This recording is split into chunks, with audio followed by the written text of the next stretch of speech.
You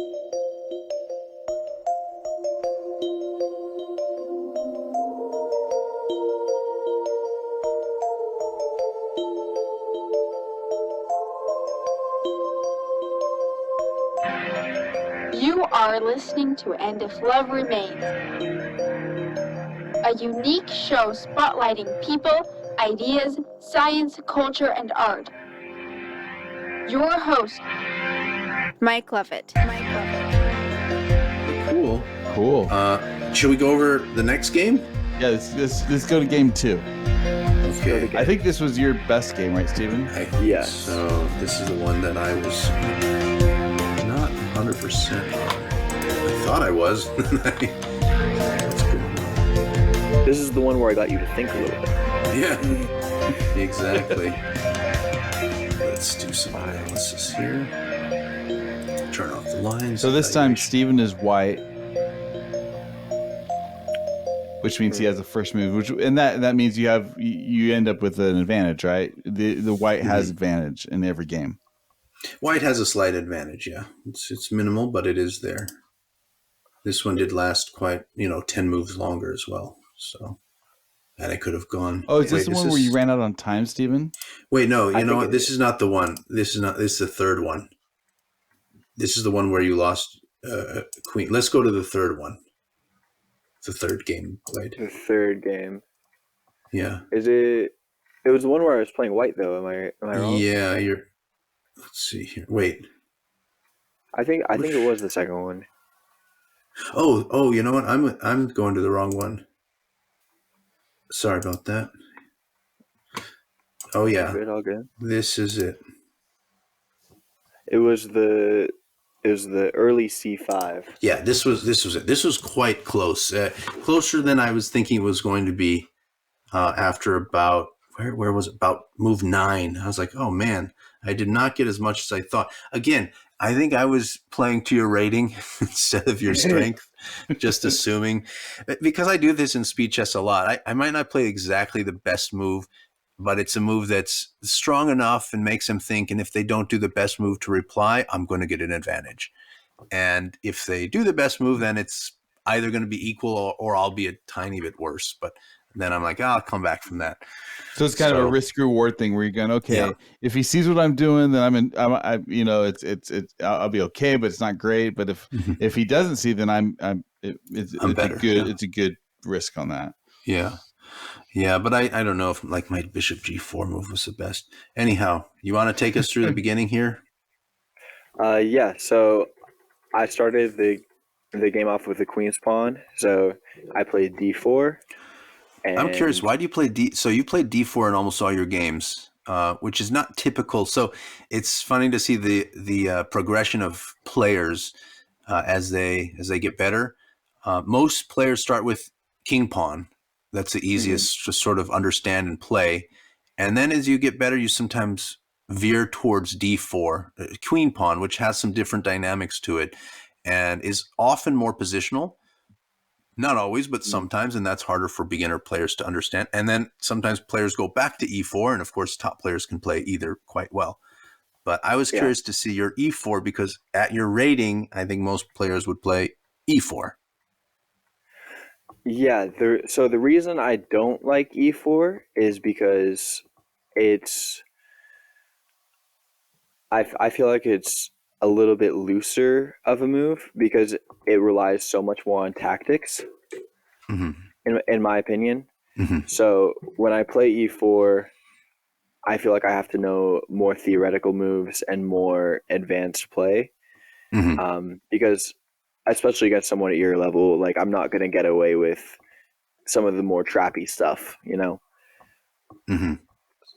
Yeah, I think you're playing against the typical moves E5 and C5 in the Sicilian. If you don't, that's the most common defense, or Ruy Lopez with E5. And if you're not really booked up, somebody can prepare a lot of stuff and just, get you out of your comfort zone pretty quickly. Exactly. Yeah. I do like playing Italian games, so I play pretty much. That's a good one. I play as much as I can, just in every position. I play for fun, so whatever I feel like playing. But so I do the two games that I like to play a lot are Italian games where uh, basically it goes e4, knight f3, and then some type of bishop c4. Mm-hmm. And then, or the Caro-Kann is also a defense I like to play against because there are some aggressive lines that I really like. Oh, okay. So, you like playing the white side of the Caro-Kann. yeah, the white side of the Caro-Kann. Okay. But yeah, I guess Caro-Kann is one of the more popular openings with black. So you're going to get it a fair, maybe one out of every 5 times or so. Yeah, What do you like to one out of play? 5, Do you 106. like to play the, like the Panov attack, C4 and all that? Against the Caro-Kann, the move that I've been experimenting with lately, and it's not a good move, but it's a fun move, is in the advanced Caro. So it goes e5, c6, E4, and C6, then yeah. E4, yeah, sorry, E4, Okay. E4, C6, and then D4, D5. D5, yeah, E4, Yeah. D4, And D5. then you do E5? Yeah, then I'll do E5 in advance, and the main move there is going to be bishop C5, and the Bishop move that I've been, F5. yeah, sorry, I have the board flipped Okay. in my brain, but Okay. yeah, bishop F5, and then the move that I've been experimenting with is the immediate G4. Oh yeah, yeah. That's a cool. I think that's the Carey's attack, Karish attack, maybe. That's Yeah, I pretty think that's what it's called. aggressive. Wow, that's what you play. Okay. Yeah. See, I don't actually But play the mainline Caro. I do occasionally play it, but I don't play Bishop F5 because I am worried about that, or even just an immediate Bishop D3 exchanging it, which is fine. I'm worried about E6 a little bit. So I like to play gambits. I love C5 gambits for black for some reason. I like playing Banco or Benoni structures. So if you do the advanced Caro, E4, C6, D4, D5, E5, I do C5 first.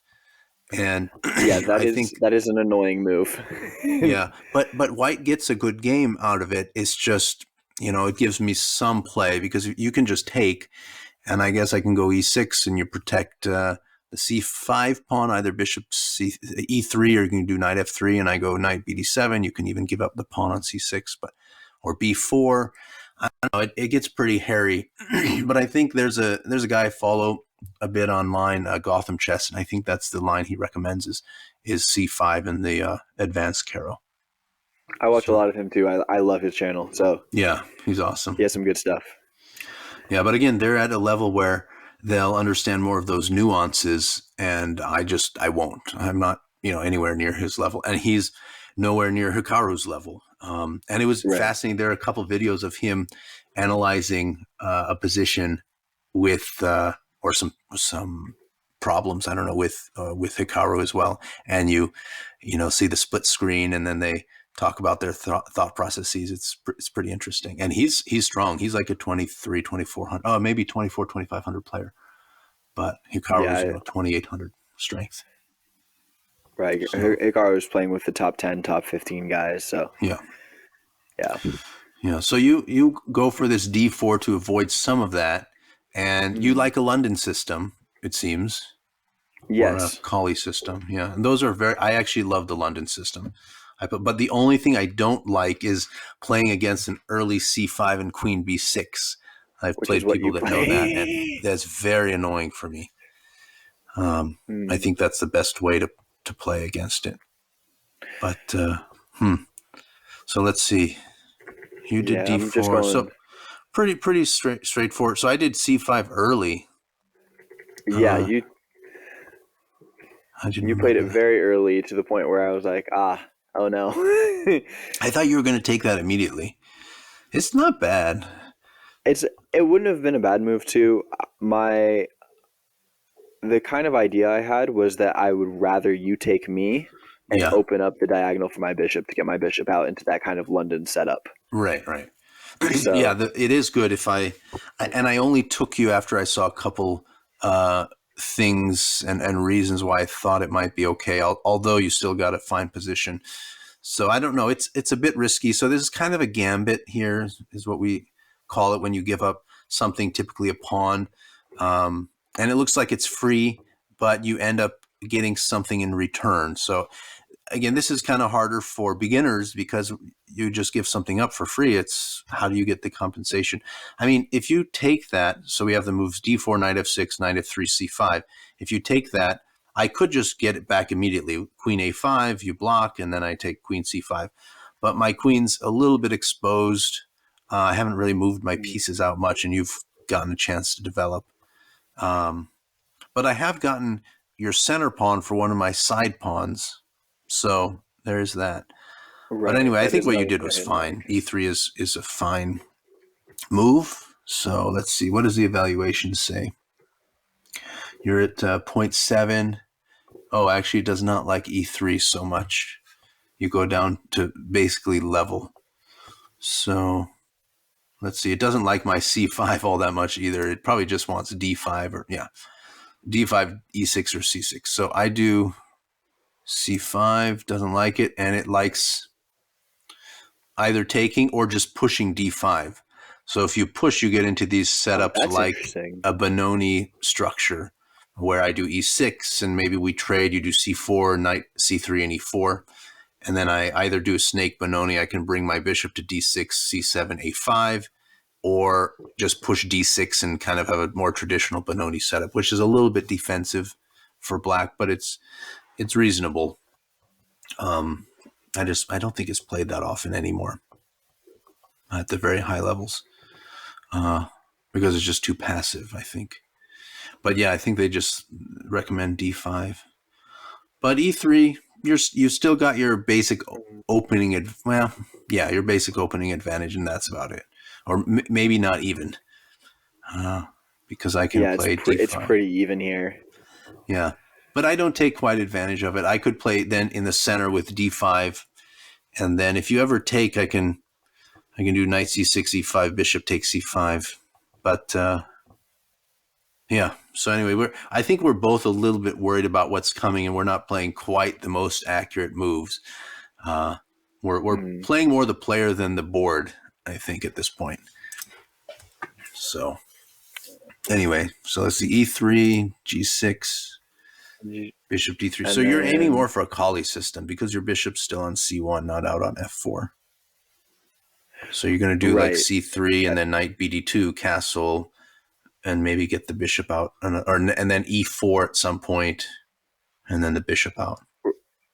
Right, looking for that. Is this the point, Stephen, where you were like, "Ooh, I think I have something, maybe," or was that later, a little bit later? It's a little bit later, and I'll tell you when I get to that point. But I think it's move 9. Here I'm just happy I'm still in it because I know I'm not losing at this point. Yeah, you're actually just fine. It's very even. If anything, you're up like a tenth of a point or 0.2 or something like that. So it's fine. I'm playing more of the Indian setup. I really like this setup. Yeah. Oh, for white, I like both setups. Yeah, actually. I like playing both sides. Okay, we both castle. And then knight BD2. Very good. You didn't want to play C3 or C4 first, just not to commit? Yeah, just not to commit. And I was looking for an early E4 here. Okay. So if you don't play D4 here, then I might have a chance to play E4 early, or even if I don't play D5. E4. If I play D5, you can still play it, but then you've used 2 moves. See, that's the nice thing about this setup for black is if I get my C5 pawn in there, which wasn't the best, and it works, then I haven't played C6 and C5, whereas you've played E3 and E4. So that kind of evens things out. But I just took because I thought, okay, you've put your knight there instead of on C3 at some point. You don't want to do it now to block your pawn, but I was thinking C4, knight C3. But I don't think taking your pawn is necessarily great for me. Yeah, it gives me that prospect that I mentioned earlier about getting my bishop out once that knight moves. So right.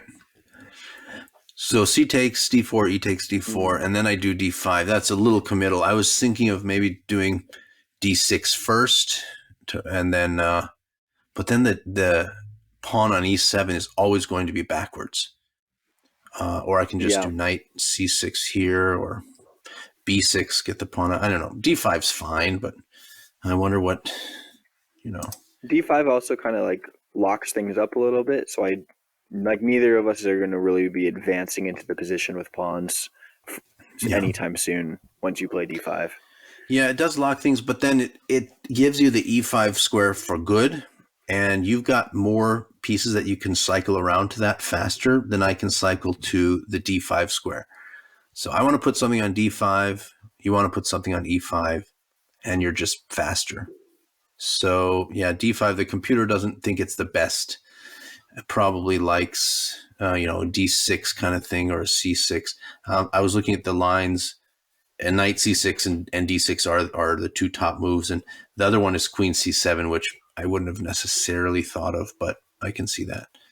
So d5, and you do c3, which I think you've got a great position here. Very good position. It was kind of at this point where I started to feel like I had some kind of something going on once I played c3. I really like the structure of pawns because they're on that long diagonal and they really fight against that bishop well. And it also opens up my queen so I can go out the other way once your bishop, because your next move was bishop g4. Again, we revisit the idea of pinning that knight, and that gives me a pretty easy out for my queen. So yeah, and that was exactly where I started to think, yeah, that's a good access point there, the queen, and your center structure is very solid. I can't really do anything about that. So, and the thing is, you can move your queen because the knight's not entirely pinned. It's protected by the other knight. So if I trade, I'm losing a bishop and developing your knight, and you get the other bishop out. So that would be much better for you. So yeah, bishop. That's why I think bishop g4 wasn't my best move. I don't know at this position. Probably I would do knight c6 is probably a little better. I'm always worried about blocking in the bishop in these kinds of setups. I could even do something later like a b6 and a knight and a bishop a6 to trade off your very powerful bishop. You have a great bishop on d3.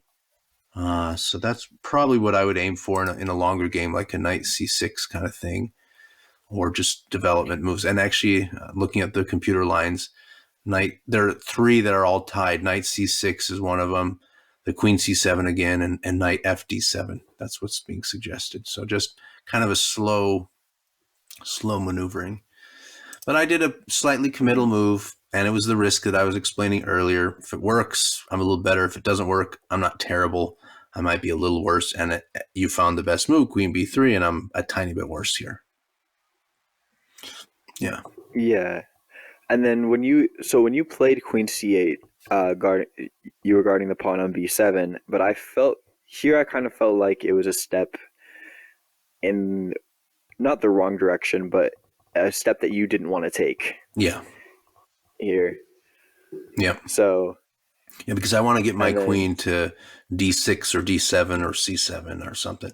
I'm just worried about that d5 pawn at some point. You could overload on it, and it's a little weak. I mean, I can always do e6, but then the dark squares become a bit weak, and that bishop can be trapped out there on g4. So you did the right sequence here. Knight e5, and then bishop comes back to e6. I wonder if I can just give that up. I don't think so. I think once you trade my bishop for the knight, you're going to have just a better game. This is actually what I really like about d4 and like the Kali kind of London system is once I can get the pieces spinning counterclockwise to that e5 square, that's really what I'm looking for. Yeah. So yeah, everything's kind of rotating over and getting to that key square, and everything's well protected. Everything's really solid. You have your pieces to optimal squares, and I have most of my pieces to optimal squares, except my bishop on e6 is not the best, and I don't want to trade that bishop or lose it for a knight, really, even though it's my bad bishop.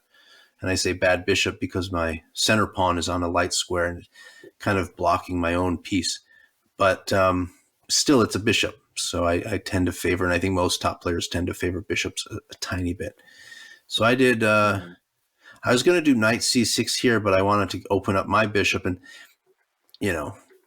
try to start working against your e5 control. I don't think I can go for knight to d5 and all that. I'm just slower than you, so I don't think it was worth it. But I don't know. We're about the same evaluation. It's like 0.7 for you.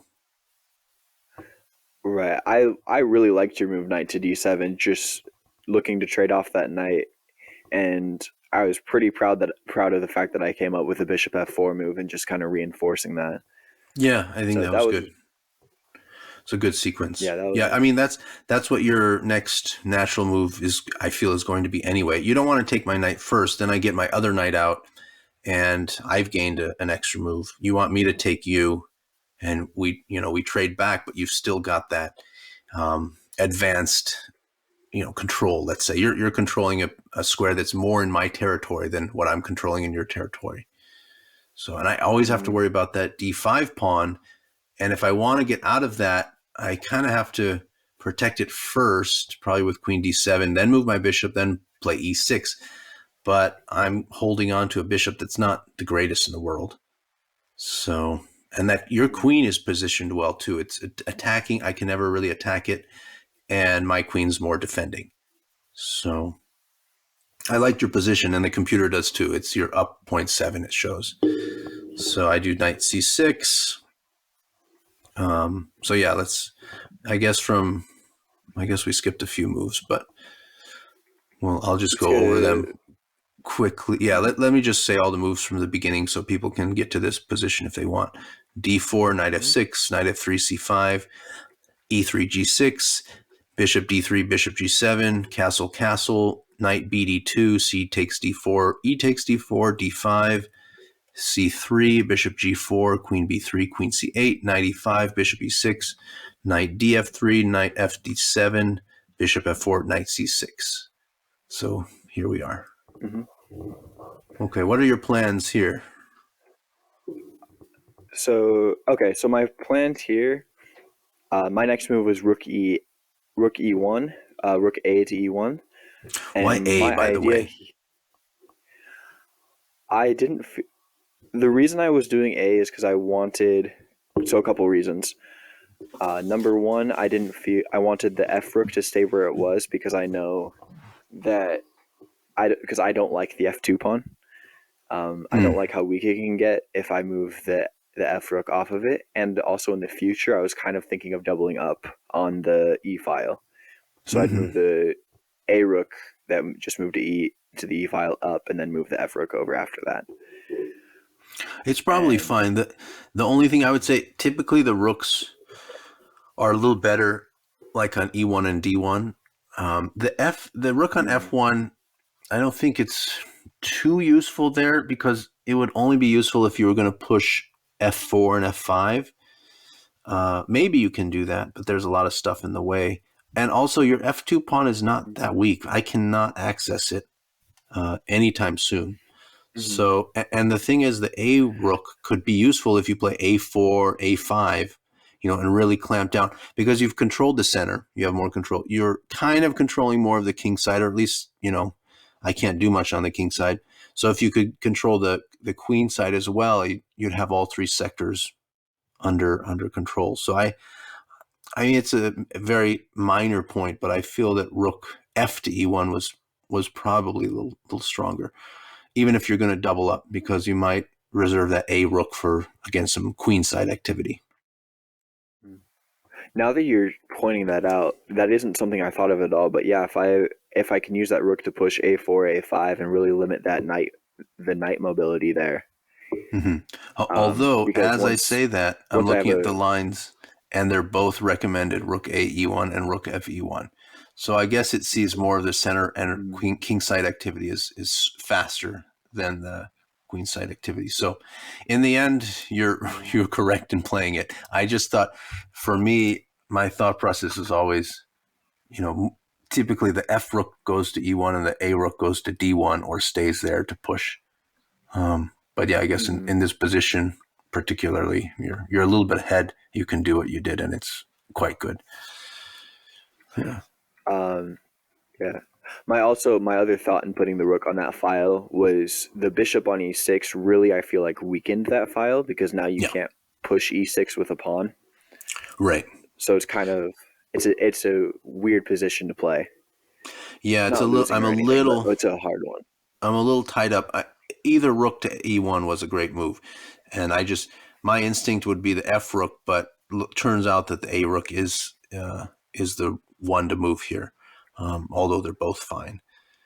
So then I was just getting a little bit annoyed and probably just playing more for the time than anything, and feeling that I don't have many things to do here, so I need to trade pieces and alleviate some of the pressure. So I just started trading.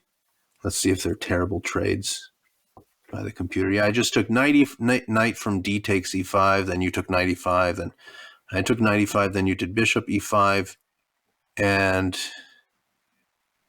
then I guess I could take, but then you get your rook there.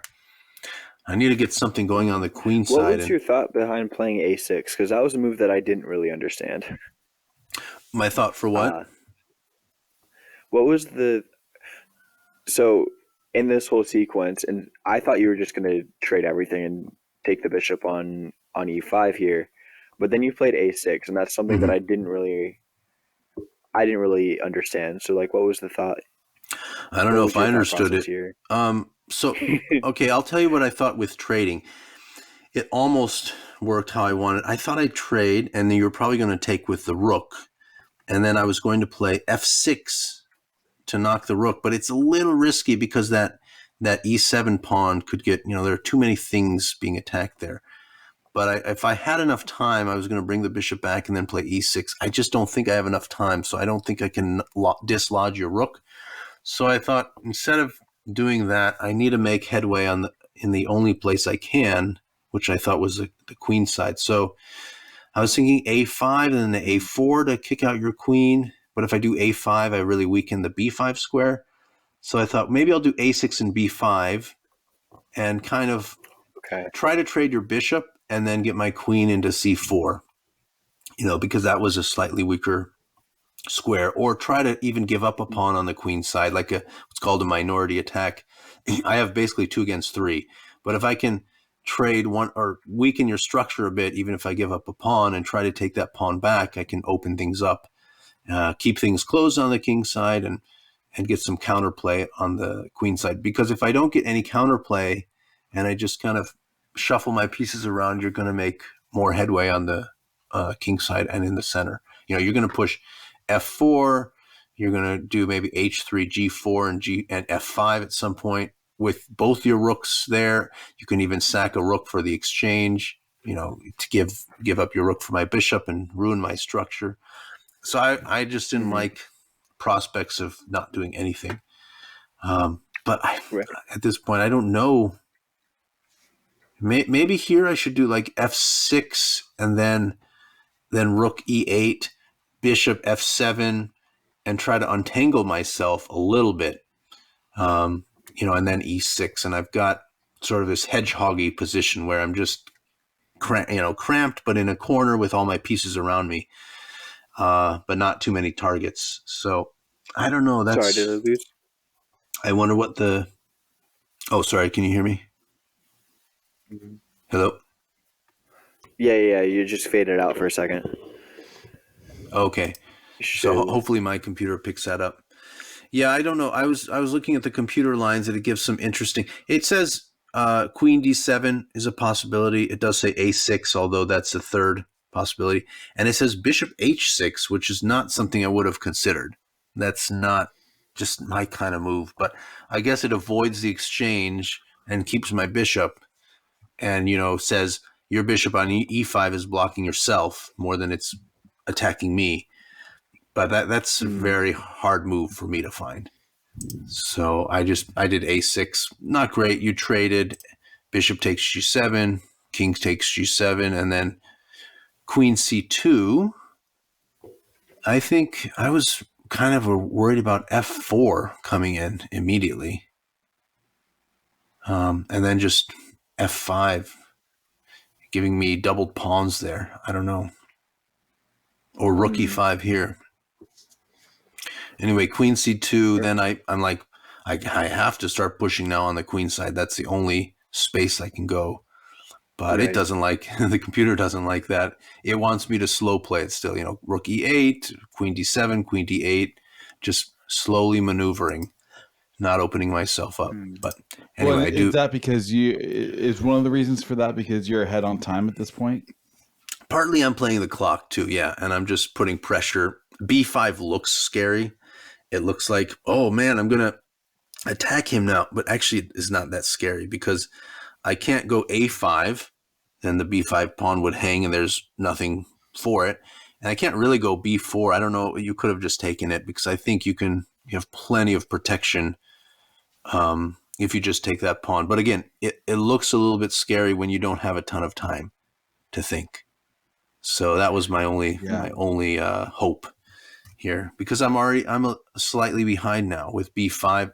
Before that, I'm about 0.8 points, which is a game, but it's white has the normal initiative and opening advantage and slight initiative, but then b5 I'm actually weakening myself more, so it's showing 1.8 pawns behind, which is not good for Team Black.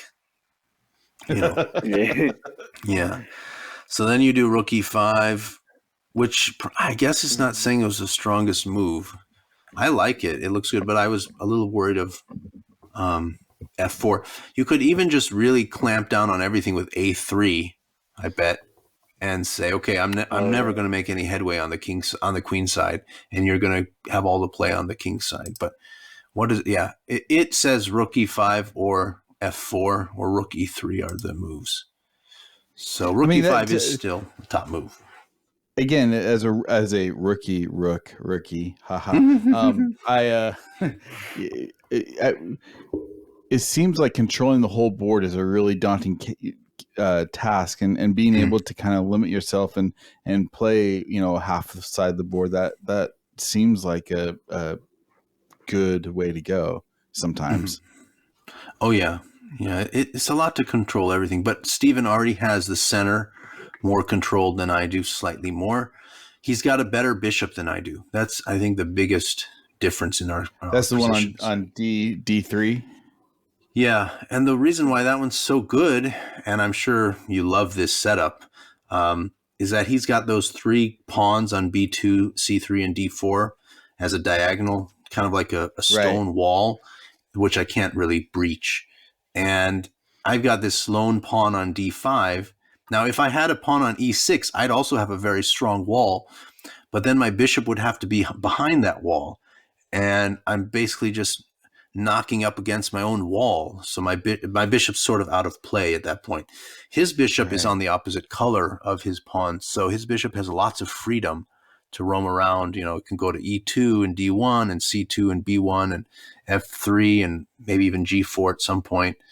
So it's got a lot of freedom and control, whereas mine's hampered.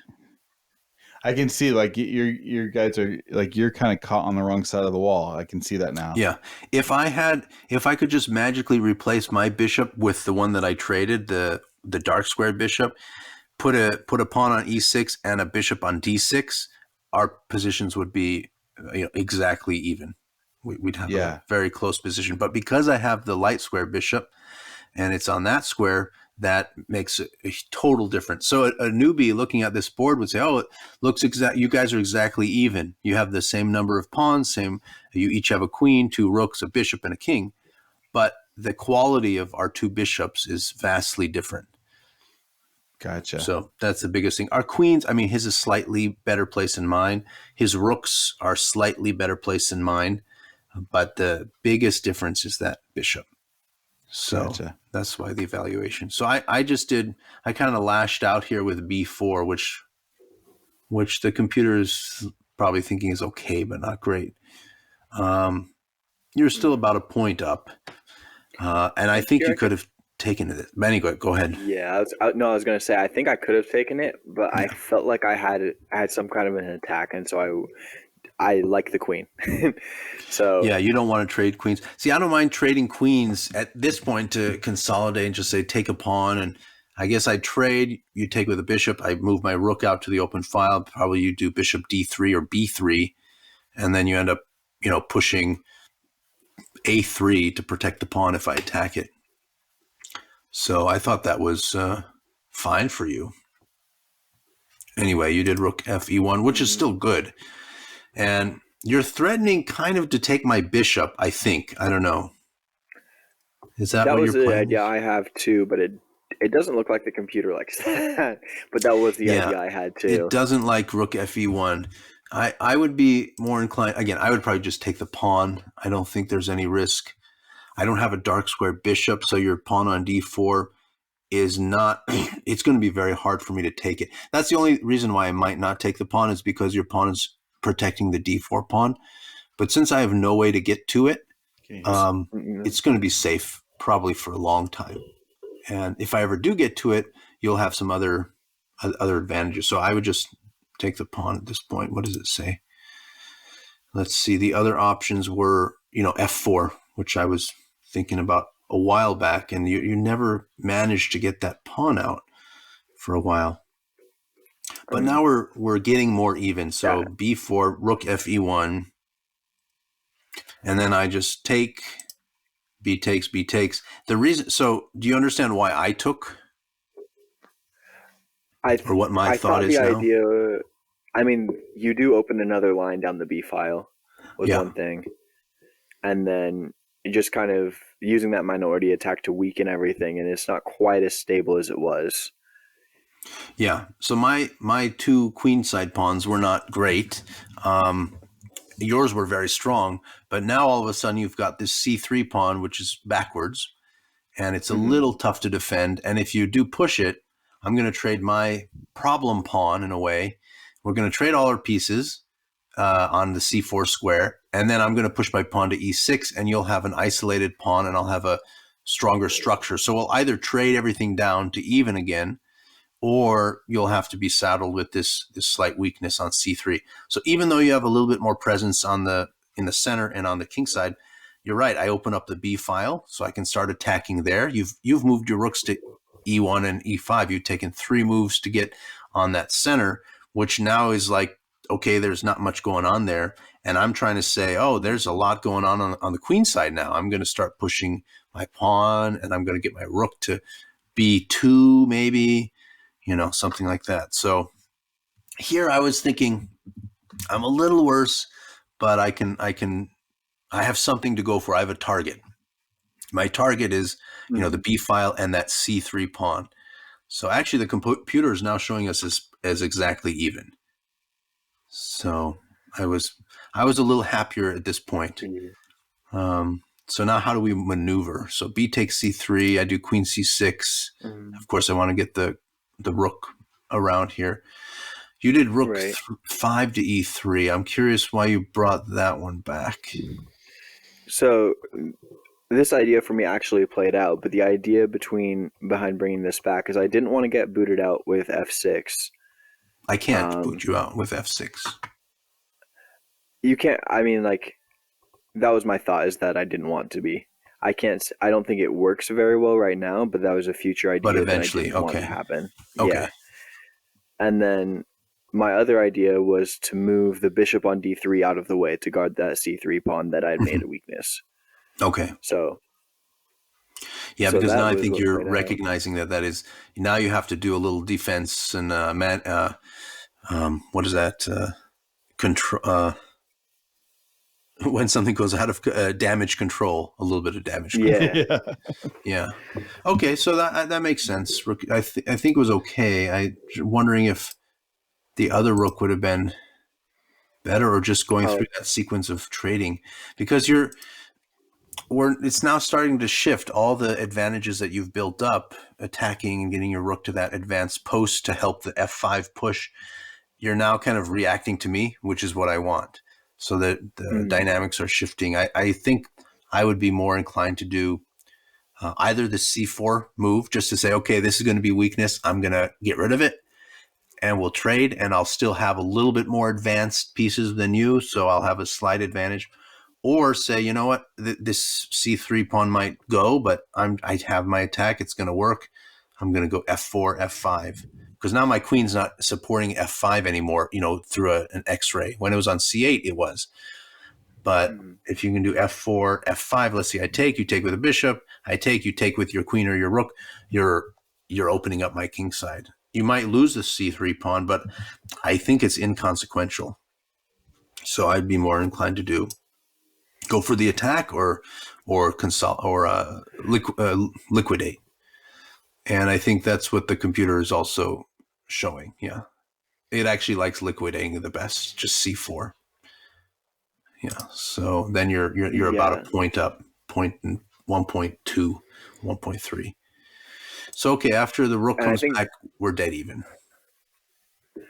Yeah, and I think that was my mistake with c4 was I just didn't see a way forward after liquidating like that. Okay. Because so I know you're imagining the liquidation pretty well. Yeah. Yeah, so if I play c4, you play d takes c4, we go bishop takes, and then, or I mean, because that doesn't quite work. Because then you can do like rook c1 first, and then I'm pinned. Let's see. I think let's see how this works. Or you can just do rook to c5 is my guess. Let me see what the computer says. Is there a rook c5 in here? Wait. Because then you're cutting me off. So it says c4. If I do d takes. Oh, this tactic I didn't look at. Okay, there's a tactic I can't take on c4. That's right, because bishop, you don't have to take back. You do bishop e4, and you skewer my queen and rook. So that's why it's sort of protected. Yeah, I didn't see that tactic actually. So I think when you do c4, what I'd probably do is just pile up after queen c6. If you do c4, I would do like rook c8. But then you can either push c5 and clamp down on some stuff, or just trade. But yeah, that's a little trickier than I thought. So there's a tactic in there that I wasn't seeing. Yeah, I totally missed that. Yeah, well, me too. I thought you couldn't play c4 yet. I had one more move to protect against it, and I didn't. So yeah, that was a slight miscalculation. That's a sneaky diagonal right there. That is, yeah. That's why the queen c6. Maybe that's why the queen c7 before was good. But then I was worried about the exchange sack. Rook takes e6, f takes e6, and rook takes e6. I guess I can do rook f7 or something if that happens. Anyhow, okay. So what do we get? You did rook here. Then I do rook fc8. I don't know why I moved that one, not the other. Oh, I think I wanted to keep the other one in reserve for my A file to just protect that pawn in case anything goes haywire. So now, now we're even. So you just go bishop e2. Yeah. Fair enough. So what do you... Oh, actually, bishop e2 is not the best. It still wants you to attack f4. You just have to keep attacking. Yeah. And you're starting to be in defensive mode now. And now your pieces are starting to run into each other. So you play bishop e2, and it cuts the coordination between your rooks. So now I'm slightly better. Very slightly, but 0.4 it's showing. It looks like I missed f4 definitely a few times. Yeah. And at this point, did you ever get f4 in as well? Yeah, I don't think you ever got that in. No, because I think I even trade the f pawn off. Yeah, maybe f3. Pawn. Yeah, that's right. I think you went to f3 or something. Okay, so let's see here. I really wanted to do. So what do you think my plan was at this stage? What am I aiming for? So you played h5. So it looks like what you're trying to do is lock out that bishop from that side of the board and focus your attack on that queen side. Because a5 controls that light square that my bishop is attacking. A6, yeah. And so... what I really wanted to do here was... my attack. Yeah, what I really wanted to do is bishop f5 here. And then I'm attacking your queen. I gain a little time to consolidate my center, e6. The problem is then you push g4 and my bishop's trapped. And if I go bishop e4, you push f3. It does look ugly, but ugly or not, you're going to get a piece for a pawn. And I did h5 for two reasons. One is so it keeps your king side back, so you can't really push yet. And then I can go bishop f5, e6, and then I'm like my bad bishop is outside the pawn chain, so it's an active but bad bishop, but it's okay, and you can't really dislodge it. And I have a huge V-shaped wall, and you don't have a dark square bishop, so I'm not too worried about you infiltrating on the dark squares. And then I just say, I've blocked off the center, I've blocked off the king side. Those were your two trumps, and I have a slight advantage on the queen side, so I'm gonna take the fight there. So yeah, h5 was kind of a double purpose. And then you did rook c1. Again, you're probably starting to lose the thread. Are you trying to now push the c4 pawn? That is one thing I was setting up. So, and I didn't know, but I figured your bishop would get out of that awkward e6 square eventually, and f5 looked like the most natural square to attack the queen. So that way I kind of keep a little bit of defense on that c3 pawn. But at this point, I didn't calculate c4 until a little bit later when I actually, So then you played bishop f5 attacking the queen. I slid it over to d2, and then you played e6, and here's where I started to think about pushing c4 by playing bishop f3 and pinning that pawn to the queen. Actually, it did not like my e6 move. So before e6, I'm up a little bit, and after e6, you're up again. So that was a mistake for me, apparently. Because you can push c4 now, and you're okay. Right. So, and again, there's that tactic of having the bishop skewer the queen to the rook. Yeah, and I kept missing that, and I think that's why that's a really cool tactic. That's basically I can't take that. It's kind of pinned, and I can't do anything about it because of that skewer. So maybe I should have moved the other rook over earlier just to avoid that. Yeah, so my e6, I finally got even and then slightly better, and I made one small mistake, and you could have capitalized on that tactic, but neither of us saw the skewer tactic. So all of a sudden, I went from up 0.5 to down 1, which is a 1.5 swing. Yeah. Not great. So then you do bishop f3, and we're back to almost parity. Well, now I think I'm up a tiny bit. Yeah, now I'm up 0.5 again. So those two moves. Yeah, you're up about. Yeah, 0.5. I'm showing that those two moves. I was it's up 0.5. Amazing how much that swung, and then down a point. So that's a 1.5 shift in your favor. Then a 1.5 shift in my favor back to where we were. So that's like the game right there, back and forth. I mean, it wasn't a 4-point shift, but it was 1.5 points is significant. So now I realize that I've got to get out of that pin because now you can push c4 and I'm in trouble. But now you've opened up that hole on c4 with the bishop f3 move. You're not protecting with the bishop. So now I can start to pile things in. I can't quite do it because you can always go back.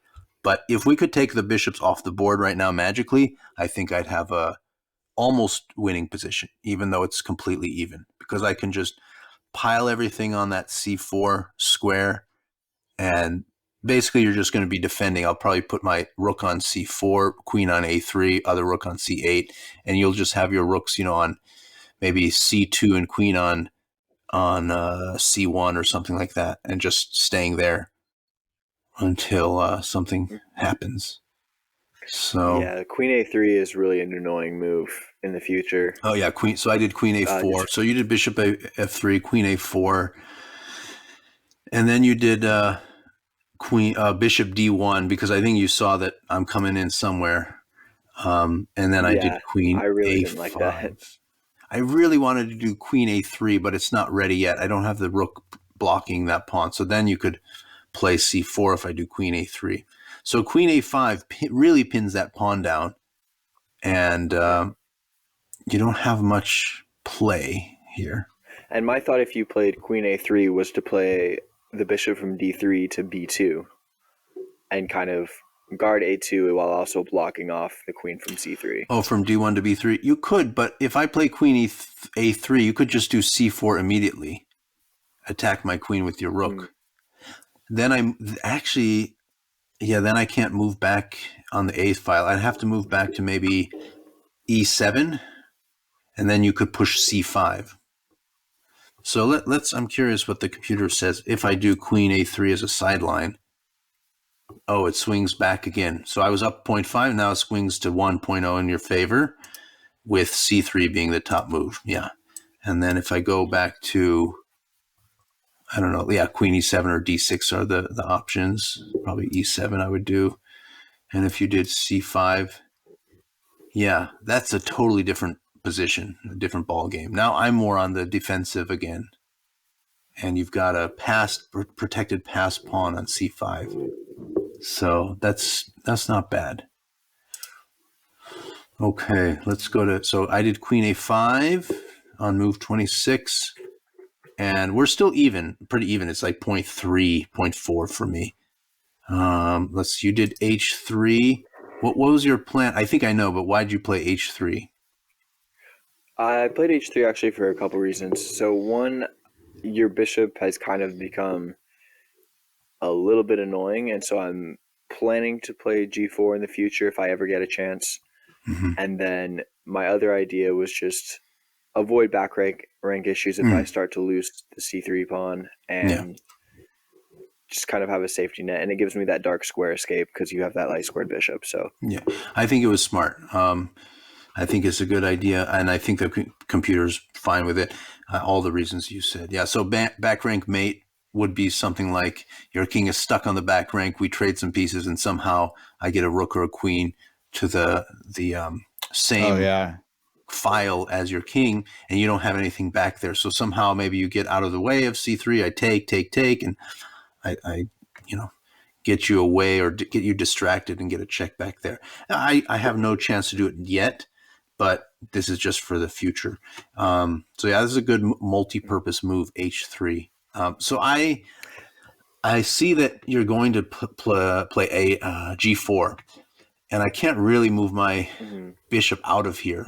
So I can't go to e4 because you're going to push f3. It's going to be trapped. So this was a little bit concerning. So I think the only way to stop it is h4, because g5, I can bring it back, but then g5 is a target for your queen. You could do like rook g3, and I think I'm starting to lose. So h4 I liked because then I can take you en passant, which I don't know if you saw.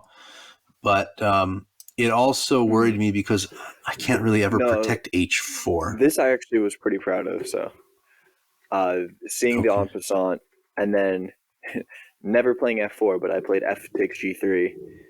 And then but you think the en passant was, I think that was better for me than for you. But maybe not. I don't know. I almost got trapped back there. I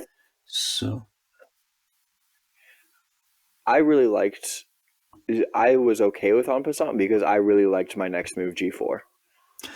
I did too. It was stronger than I thought. Yeah. So I think I could have avoided that. So I played h4. You did play g4, which the computer does not like. That's now I'm up a point. I take it, only move really. You take back, and then I did bishop h3, which I probably should not have done. Let's see.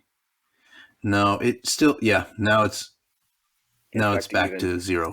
So that was a mistake. I was up 1.4-ish, 1.3, 1.2 maybe. Mm-hmm. And then I take that and we're basically back to 0. So that was another swing. And I think at this point, now your king's a little open. I can move my bishop to e4. I can maneuver my rooks to the king's side because now I have that open file to work with. So I'm curious what the computer says. There's some lines. It says rook to c4. Yep. It says rook to c6. So it's not even worried about that. It's just piling more up on the queen side, or rook a to b8. Those are my best moves. So I think I should have just been okay with that, not worried, because you're not going to open it up too much because then you risk me bringing the queen back to c7 and going to, something over there, or the rook over to h8. So I should have just left it alone and not been greedy. But you're also low on time. So I did bishop h3, takes h3. Then you did g4. That was a pretty nifty move, actually. Yeah, I like that very much. So I think my only move is rook h8 to protect it. I thought of giving up the bishop at some point, for a couple pawns, and I don't know. But rook h8, then you do queen h2, which was a mistake. Yeah, that got me back in. So what does it suggest? What was your? You kind of have my piece pinned, but you can't do much about it yet. So what is your plan here? My first idea is after you played rook h8, I was kind of like, that's annoying. Oh wait, sorry, I can't hear you very well. It just dropped out. Okay. Can you hear me now? Barely. Okay. So rook to h8 was a really annoying move for me. Because the bishop had been such a bad piece all game. I was like, I didn't really want to trade the rook for the bishop at this point and go down in exchange. And so the idea of queen h2 was just to kind of pin that bishop and see if I could win it. But then the queen h2 was just a miss there on the tactic. So let's see, queen h2, bishop g4, you got queen e5 in. I wonder if f6 is the move. Yeah, it does say that. I don't know if I defended properly, because you started to scare me that you had a perpetual check coming, or taking the bishop. So you did queen d6. It's still showing me as like 3 points up. So where did I mess up where I was worried? Bishop f5 is still okay. Queen e7, normal. King g8. Okay. I guess these are okay moves because you don't really have any check. I wonder if you take e6 with the rook, I take with the bishop, take with the queen, I kind of... Or maybe I don't even take. I wonder. There's kind of an interesting tactic that I'm finding now on the computer that I totally didn't see, so I'm not even going to take credit. But if I take e6 with the rook and then bishop takes back... Yeah, then it's a draw, I think. Yeah. Then I do have that. So I think I have to do something else. So it's saying rook e6. Now I'm going to the lines because we're at the end of the game. Mm-hmm. But I think rook e6 is probably the strongest, but I don't have to take. I can do, it's saying a couple options. Either rook h7 to kind of dislodge the queen and protect against a perpetual. And then I can probably take it. And then block. Or I think it was showing queen takes a2 as a possibility as well, threatening like some checks or checkmates. That's but yeah, at this point, it looked scary for me, as a scary meaning like you could get a draw with a perpetual check. But I think I have enough pieces around my king, and you don't have quite enough attacking. So I'll survive and then be okay. If I can survive the next couple moves, I should be able to consolidate, because I'm up 2 pawns now. Yeah. So yeah, I'll be okay. And if you give up the exchange, then if I consolidate, I'll be up 1 pawn, but an exchange, so 3 points. So that should be easy to convert. So. Yeah, and it's kind of become and just due to the mistakes I made, it's kind of a reversing of fortunes now, where you see like my bishop on d1 is now the bad bishop, and now my rooks are in bad spots. My queen is a little bit offsides. So kind of our weaknesses have flipped here. So yeah. Wow. Yeah, that's interesting. That was kind of cool. So Mike, cool. How'd you feel? You followed us. Are you watching the board too? I don't know. I am, yeah. I'm right behind Stephen, kind of watching the board a little bit. So it's really interesting. Okay. I'm learning a lot. Yeah, I don't think I'm ready to take Stephen on quite yet. But he's pretty good. But no, I appreciate it. And I think this is probably a good place to pause. And I have actually, both of you guys can chime in on this, because I'm trying to keep up on my chess news a little bit. And I hear there's like some controversy Scandal. going on between Hans and Mangus or something. Magnus Carlsen, yeah. Yeah. So, do you know about that, Stephen? Have you heard about this? Yeah, it's So Elise, what I mean, you probably do you know, I guess I know a little bit, but Stephen, I don't know what you know or what. I haven't followed it a ton, but have you been following? I've seen a couple commentators on it. I've been following a little bit of it. To me, it's not. So is the claim that he cheated? Is that the claim? So basically, yeah. So go ahead, Stephen. You can explain. Okay. So he played Magnus Carlsen over the board and got to a really good position and beat him. And what was the tournament? Was it? It was in St. Louis, wasn't it? I forget I was trying to remember the tournament's called, and I can't remember. Was it in the Sinkfield Cup? Yeah, that sounds right. And so they were playing the Sinkfield Cup, and he beat Magnus in such a way that Magnus withdrew from the tournament, and basically with an implication that he was cheating because it's not super legal to insinuate that without some great evidence.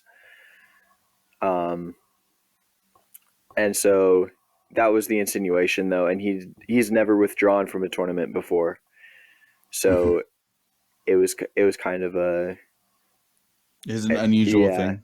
It was an unusual thing, and so the chess world kind of went up in arms about like what exactly happened, and is there some merit to this, and so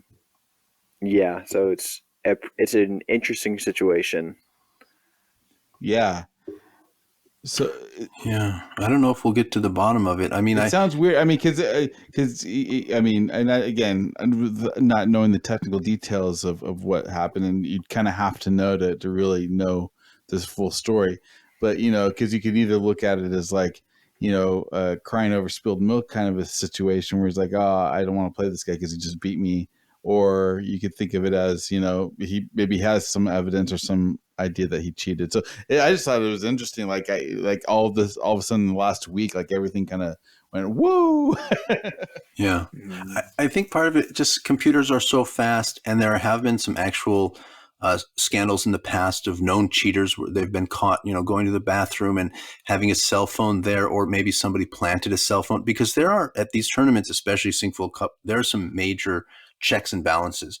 Every player that goes into the hall is wanded down with a metal detector. Oh, they're wow. checked by a security officer. I mean, we think of like they're just playing chess, right? But the computers and ear chips or earpieces and all that, they're so powerful nowadays. And we're not talking about small money either.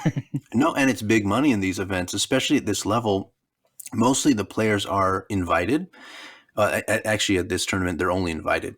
So that was part of the initial thing that Magnus was a little worried about is there was supposed to be another player at the tournament. I can't remember who it was right now. But anyway, he couldn't make it to the United States for some reason, probably a visa issue. And so then they, at the last minute, filled in with an American player, Hans Niemann. And then Magnus, I think, expressed saying, well, no, he's already had sort of a past, although it hasn't been, I don't know if it's been proven yet. There have been some computer analysts and data analysts and people that have looked at his history in previous games over the last couple of years and run some analyses of the database and all that. It's pretty extensive what they've done, but just Magnus, I heard he was actually kicked off of chess.com for a while. He was, because I think on computer he was maybe caught. It's just so hard to catch someone cheating, though. That's right. The thing in today's day and age. But somehow it was proven or shown that the likelihood that he cheated online was there. Whatever the case may be, it was sort of something that was floating around with this particular player and the reputation, whatever it was. And I think one of his coaches also has a history. So it's just maybe a lot of speculation, but it's out there. And so Magnus is a very honorable player and is a very strong player, and just felt, I don't I don't even want to play in the tournament if this guy's playing, first off. And then after the game, he just felt, he made a few things. He couldn't really make an accusation because you have to have proof to really do that. And you have one chance. But he just withdrew and said, I don't want to play somebody like this. And the game shows it, he just outplayed me like very few players could with the black pieces. And it didn't even seem to be concentrating. But who knows, that could be his take on it. Maybe he was concentrating. There's a picture of 2 world championships ago in New York when he defended his title against Karyakin, which I got to see a couple of the games live. But I think in the 6th or 7th game, he was caught sort of sleeping, or it looked like he was sleeping at the board, Magnus was, but he wasn't really. He was just closing his eyes and concentrating on the position in his head for a few seconds. And but the meme went around, Magnus sleeping at the board, defending his title. No, I mean, he's probably exhausted in the game anyway, and you have a few hours, so he was taking a break. Anyway, so he just claimed that Niemann wasn't really focused or concentrating, but that's from his perspective. So now ever since that, what was it, 2 weeks ago or something, chess commentators have come in and said, it's probably this or that, and try to give analysis of Niemann's rise in the last couple of years, which has been pretty meteoric. Right. He's only 19, right? Yeah, he's 19 or something. But it's not unprecedented to have that kind of rise. There are some other players that have made such big leaps, like I think Aronian, maybe MVL, certainly Caruana. And Caruana had a huge success a few years ago at the Singfield Cup. I mean, nobody will beat that record. I think he won the first 8 games, 8-0. It was just blew away the whole field, which is the modern, I think it's the greatest modern showing of a grandmaster at a tournament. I think maybe the greatest overall was Bobby Fischer when he won the candidates. He blew away his opponents like 2 or 3 in a row to get ready for the world championship. He won 6-0 against Mark Taimanov and 6-0 against, I don't know who was, maybe effing Geller. And then he got to the championship with Spassky. He just destroyed people. But then in the modern world, it's so hard to get that big of an advantage. There are many more draws today than back then, and more players at that top echelon, the 2750 plus. And still Caruana about 5 years ago just blew away the field, and 8-0, and he easily won that event. Wow. And so it's not unprecedented to see this rise from Hans Niemann. But I don't know, the way in which it was done, it's a little, some people are skeptical. I've seen a couple interviews with him where he talked about the studying for the game and the analysis and what he was considering. And he took a little bit of time because he was worried about a transposition to a known position, and if it would get back to that, or if Magnus would take a sideline, and all those kinds of things. I think it's unclear. I don't know if we're ever going to actually have a smoking gun per se, or have a smoking phone where they find it like, hey, he was using this. I just don't see that actually happening. So I don't know how this is going to pan out, if he's just going to be labeled like this and somehow banned from tournaments, or if there's going to be an apology later from Magnus and the chess community and organization to him for the accusation. I really don't. It would be too bad if that happens and there's no evidence, but maybe it's the kind of thing where like, you can't, prove it, Buster, but everybody knows it's true. I mean, I don't know. Yeah, it might be something like that, and we'll see. I'll be curious in the next couple of weeks to see how it pans out. But it just really put chess in the world news in a way, because it sure did. Just cheating and the whole idea of a scandal like this. There are scandals in sports, drug testing and this and that, and we can try to get around those things. But everybody thinks, oh, chess, like how can you cheat in chess, and who cares? Well, there are hundreds of thousands of dollars at risk here. Yeah, and once computers get into the fold of being better than human players, that changes the whole world. Yeah, that changes because now everybody in their pocket could literally be a grandmaster.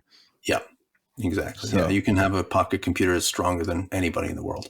Right. So yeah. Anyway, interesting. Well, Stephen, thank you so much for being on the show. It was awesome. Elias, thank you again. This was a lot of fun. And yeah, I think we'll have to do this again of some sort. You know, maybe once we get video going, we can show the screen next time. But I think a lot of people will get a lot of use out of this. So thank you so much for your time. And then I'll have to dress in a suit. That's right. Good. Sounds good. I may have to go buy a suit. All right, guys. Well, hey, thanks a lot for your time. And hey, this is And If Love Remains.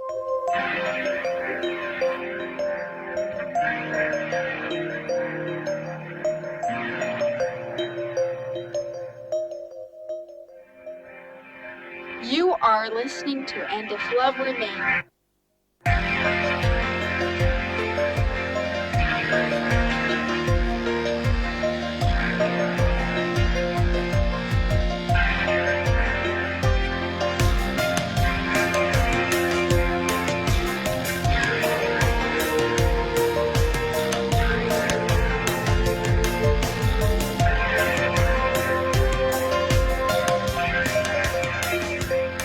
First of 24 installments requested by Dr. Leavitt. I'm trying to be in compliance here because we're taking him and that whole organization down.